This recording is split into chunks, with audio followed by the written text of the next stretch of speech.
કેન્દ્રીય મંત્રી અનુરાગ ઠાકુર ગુજરાતના પ્રવાસે. અનુરાગ ઠાકુરે ઝી24 કલાક સાથે વાતચીત કરી. ગુજરાત મોડેલ દેશમાં શ્રેષ્ઠ છે. અનુરાગ ઠાકુરે આ નિવેદન આપ્યું. કોંગ્રેસે સરદાર પટેલનું અપમાન કર્યું જ્યારે પીએમ મોદીએ સ્ટેચ્યુ ઓફ યુનિટી બનાવ્યું. દેશમાં મોદીજી પીએમ બન્યા બાદ વિકાસ થયો છે. અનુરાગ ઠાકુરનું આ નિવેદન સામે આવ્યું. અનુરાગ ઠાકુરના આમ આદમી પાર્ટી પર પ્રહાર. આપનું દિલ્હી મોડલ એ દારૂ કૌભાંડનું મોડલ છે. કેજરીવાલે ફક્ત ખોટા વાયદા કર્યા. ગુજરાત ક્યારે બહારના લોકોનો સ્વીકાર નહીં કરે. ગુજરાતની જનતા ઇટાલિયાની ટિપ્પણીનો પણ જવાબ આપશે. અનુરાગ ઠાકુરનું આ નિવેદન ગુજરાતમાં ફરી ડબલ એન્જિનની સરકાર બનશે.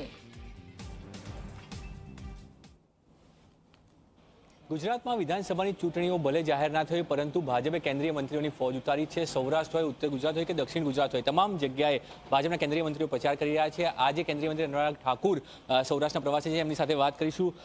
अनुराग जी, G24 कलाक में आपका स्वागत है. आप आज गुजरात दौरे पर आए हैं, जनता के बीच जाएंगे. बीजेपी फिर से दावा कर रही है कि सरकार बनाएगी. क्या ऐसी बात है कि बीजेपी को इतना कॉन्फिडेंस है कि फिर से सरकार बनेगी?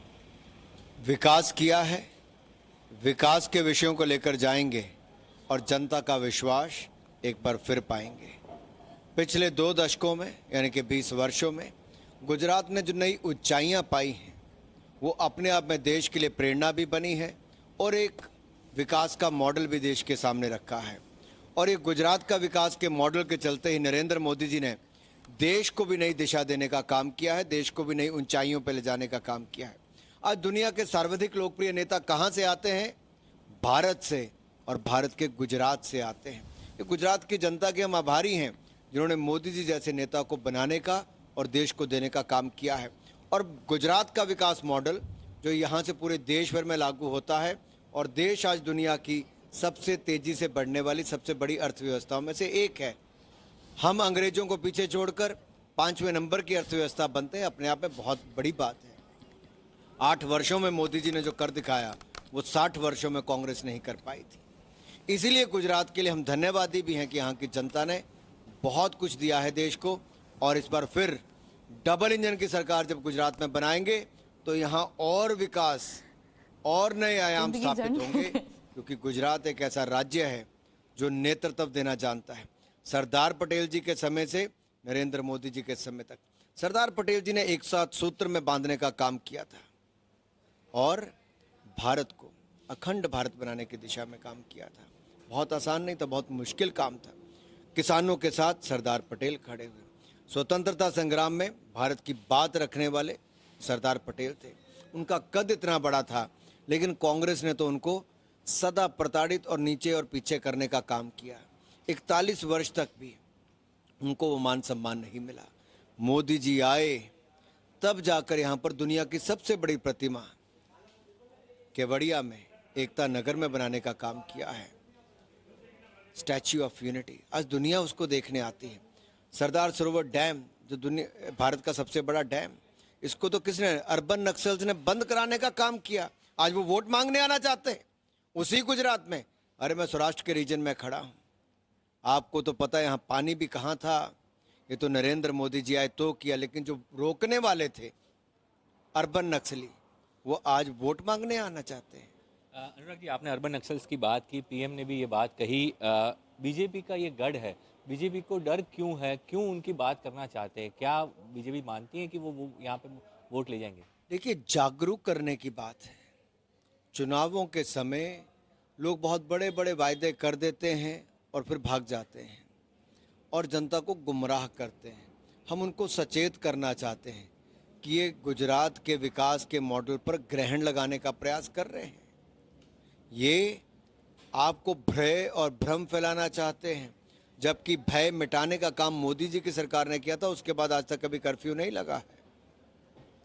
भ्रम जो पैदा करते हैं उसको दूर इसलिए करना है कि गुजरात जो विकास की राह पर चला है, ऑटोमोबाइल का हब बना है, फाइनेंशियल सिटी गिफ्ट यहाँ पर बनी है, मेट्रो बुलेट ट्रेन यहाँ पे, मेट्रो ट्रेन गांधीनगर से अहमदाबाद यहाँ पे, ये सब नई नई चीज़ें कब हुई? जब भारतीय जनता पार्टी की सरकार आई.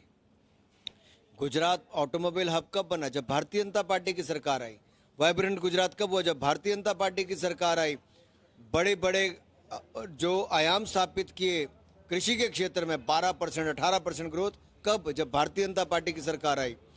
हमारी ग्रोथ रेट देश में सबसे ज़्यादा कब? जब भारतीय जनता पार्टी की सरकार आई।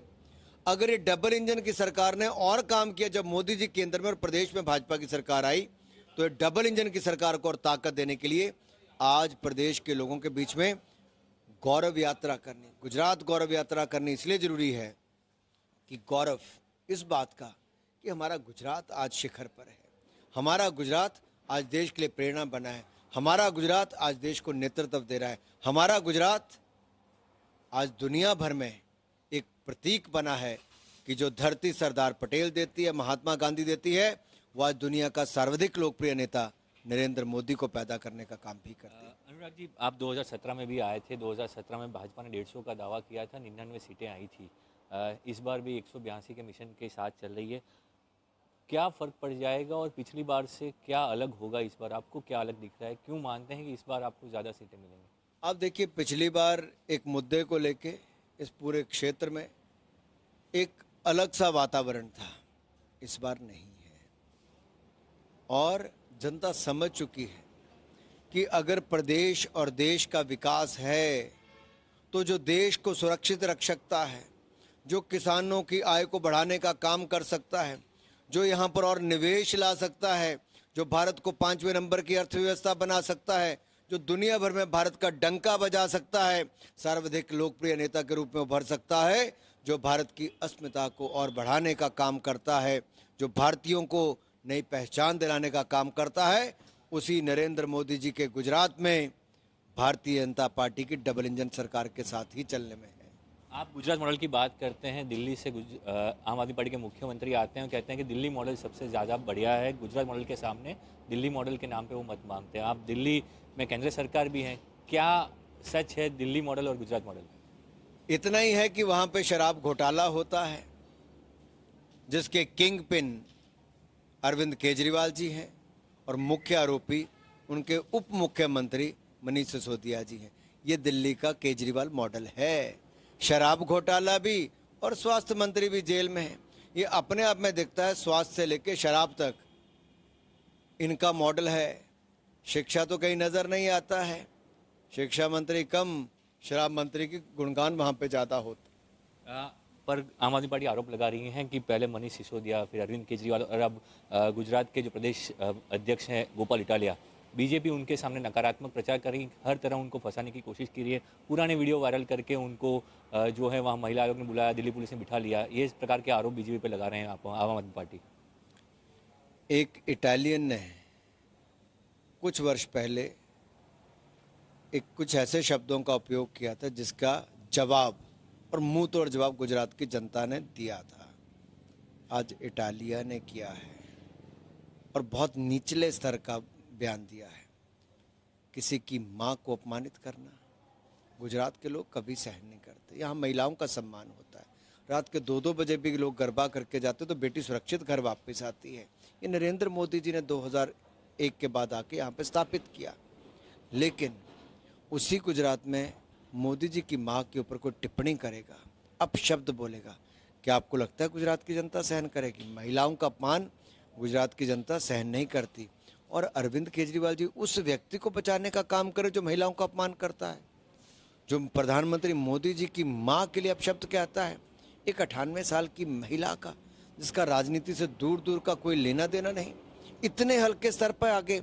ये हताशा और निराशा आम आदमी पार्टी की है कि वो उत्तर प्रदेश में सारी जमानतें जब्त करा के आए 400 सीटों पर, उत्तराखंड में खाता नहीं खोल पाए, बाकी जगह उनकी लुटिया डूब गई। मणिपुर और गोवा में अपने आप दिखता है कि हर तरफ हताशा और निराशा ये अरविंद केजरीवाल के हाथ लगी। तो गुजरात में आके उनके लोग मन गढ़ंत आरोप लगाते हैं, अपशब्द बोलते हैं और नौटंकी करने से बाज नहीं आते हैं। अंतिम सवाल, आपके गृह राज्य में भी चुनाव घोषित हो चुका है, गुजरात में भी चुनाव घोषित होने वाले हैं, कितना भरोसा है? आप डबल इंजन सरकार की बात करते हैं, क्या हिमाचल और गुजरात में डबल इंजन सरकार वापस आएगी और कैसे आएगी, कितने बहुमत से आएगी? जब आप कहते हैं कितना भरोसा है, तो मैं तो कहता हूँ जनता को मोदी जी पर, नरेंद्र मोदी जी के मॉडल पर भी भरोसा है